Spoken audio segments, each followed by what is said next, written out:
स्वामी समर्थ. प्रत्युषने काढलं दुखणं काय ते व्हिडिओमध्ये मी पुढे तुम्हाला सांगतेच. पण त्याआधी कृषीच्या स्माईलनी मस्त दिवसाची सुरुवात केली आणि स्वयंपाक करून घेतला.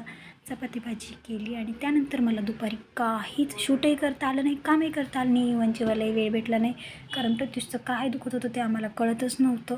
म्हणून तो नुसता रडत होता. त्याला आईस्क्रीम दिली, चॉकलेट्स दिले, काही दिलं तरी तो ऐकत नव्हता. त्यानंतर मी त्याला हॉस्पिटलला पाठवलं होतं. तर हॉस्पिटलला तर साहेब गेले, पण हॉस्पिटलच्या आत नाही गेले. हॉस्पिटलच्या बाहेर शॉप आहे, तिथं त्या शॉपमधून त्यांनी हा घोडा आणला आणि त्यांचं दुखणंच राहिलं. आता मलाच कळत नाही आहे की हे लहान मुलांचं असलं कसलं दुखणं असतं की त्यांच्या आवडत्या गोष्टी घेऊन दिल्या की राहतं.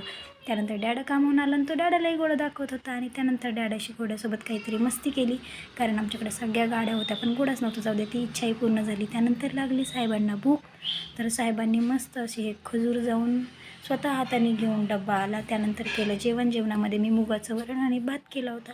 त्यानंतर त्यांनी केली डॅडाशी मस्ती आणि त्याचा घोडा खेळलेला पाहून क्रिशूलाही खेळ वाटत होता, म्हणून क्रिशूही जरा रडतच होता, म्हणून तो मस्ती करतोय. तोपर्यंत मी इकडे क्रिशूला थोडासा घोडा खेळवला आणि त्याला पण बघा कसं कळायला लागले. असं म्हणू नये, पण लेकर किती आगाव असतात आणि खोडेल असतात. तोही घोडा खेळणं खूप एन्जॉय करत होता. त्यानंतर प्रत्युषने लकडी की काठी काठी पे घोडा हा डान्स बघत मस्त घोडा खेळला. आणि त्यानंतर आम्ही काहीतरी असा शूट केला आणि केला दिवसाचा शेवट. व्हिडिओ आवडला असेल तर लाईक करा आणि लवकरात लवकर चॅनलला सबस्क्राईब करा.